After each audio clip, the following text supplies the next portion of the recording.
Hello and welcome back to another video on my YouTube channel. Now, as promised, I was going to upload a video about June 21st and whether that's going to happen or not. Now, in this video, I'm going to be talking you guys through where we are currently at based on the articles that have been published, as well as some of my own personal opinions. So without further ado, let's jump straight into it. Now, I've got my laptop in front of me and we're going to read through the first article. So the Telegraph are coming out and they're saying that June 21st has been called off. They're saying that there is expected to be a 4-week delay with masks, distancing to continue, and there's going to be no green light for larger weddings. So people that have planned weddings for June 21st and June 22nd, and you might know personally people have planned it very quickly and have put their money on June 21st being the date that everything unlocks. Well, they're going to be quite disappointed according to the Telegraph, because it seems as though the government aren't going to go ahead with June 21st. Now, on top of that, BBC and The Guardian have also hinted at, June 21st not happening and it being delayed as well. Now, the reason for this is obviously because some government sources have come out with that kind of information. But we can also turn to Nadeem Zahawi, who is a vaccine minister, and he went on to BBC Breakfast and he said, we have to be really careful so that those hard-won wars against the virus are not squandered. And what he's saying here is basically we've worked so hard up until this point. We've gone through many lockdowns, many restrictions.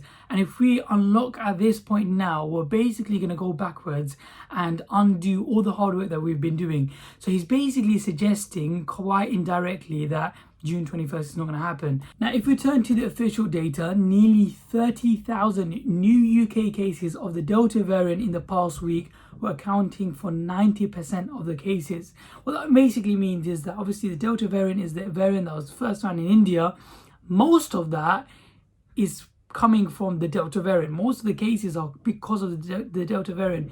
And 2/3 of the people that have been infected with the Delta variant haven't had the vaccine. So what this means is that there's a huge responsibility on the government to vaccinate as many people as possible, because clearly the people that are having the Delta variant are most likely not vaccinated, and so therefore the UK needs to spend time vaccinating more and more people, and that therefore means that we need to delay lockdown as suggested by all the different news articles. Now, when we think about the cases, over 8,000 virus cases were recorded on Friday according to the official figures, and 17 people have died. So obviously clearly there's been a huge spike in the number of cases, and that's been obviously caused by the Delta variant. And with the number of cases rising, if you look at the graph, it's shooting up, and we're coming towards, I would say, the calm before the storm, before things are getting very serious. And therefore, there's a huge responsibility on the ministers to kind of ramp down, to control the virus before we get to a stage where we're considering another lockdown. And that would be disastrous for the economy, disastrous for people's mental health. There'd be huge backlash. So by, kind of delaying the lockdown and delaying the restrictions, that's less likely to have as much of a backlash as another lockdown. Now, obviously, the amount of people that have died is relatively low in comparison to the other previous months. So that suggests that the vaccine is currently working, but it just means that because the cases are rising, it needs to be controlled. Now, if we turn to the economy seems to be making a quick but fragile recovery, which means that policymakers have a bit of leeway when it comes to restrictions. Obviously, if the economy is kind of recovering quite quickly after lockdown, they're able to kind of negotiate more of a leeway, negotiate restrictions coming out later, and it means that they're less likely to make the decisions based on the economy. Now, we know that Boris Johnson obviously favours the economy as a conservative Tory. He's obviously going to make his decisions based on capitalism, based on the economy, but he needs to balance this out with the amount of lives that are going to be lost as a result of lifting restrictions. And that's that fine balancing act that he has to play. But it seems as though with how the economy has been recovering since, the lifting of earlier restrictions, it seems as though it's not as bad as previously predicted. And with that, he's able to maybe delay things and be less, worried about how the economy is going to recover. So this is also proving that it's quite clear that June 21st isn't going to be happening. Now, if the lifting of restrictions is delayed by 4 weeks, as you know, suggested by the Telegraph and many other articles, that takes us up until July the 19th. Now, in my personal opinion, if I was making the decision, I would probably opt for the following Monday, that's July the 26th.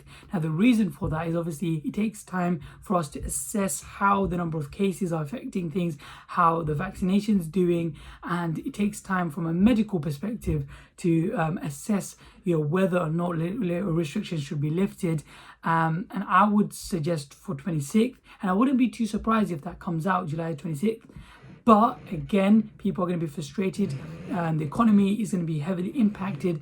So again, just as the articles have suggested, it's more likely that government ministers are going to go with July the 19th. There has been some proposals for a 2-week delay, but that's unlikely because I don't think that's going to make too much of a change based on vaccinations and how people are getting on with the Delta variant. So it looks as though July 19th is going to be Freedom Day, the day where all restrictions are lifted. That includes the lifting of restrictions on nightclubs, clubs, and performances, and the number of people that can attend those, as well as weddings and how many people can do that. So it means as though if you have booked in weddings for June the 21st, June the 22nd, June the 23rd, and so on and so forth, it's probably best to contact, the people, event organizers, to maybe suggest further than July the 19th. I would probably suggest go for July 26th. That's more likely to be safe. But yeah, it seems as though that's going to be Freedom Day. I hope you enjoyed this video. Now, obviously, tomorrow we find out the official announcements. Boris Johnson is going to come out and is going to give us much clearer guidelines on what's going to be happening, a much clearer roadmap. And when that does drop, I will be sure to hopefully update you guys through a YouTube video and go through what he said and what this means for the economy, what this means for our personal lives, and kind of break it down and bring it to you guys on this YouTube channel. So make sure you guys are subscribed, make sure you guys keep post notifications so you don't miss that out, and if you enjoyed this video, make sure you like. Thank you for watching, take care and peace.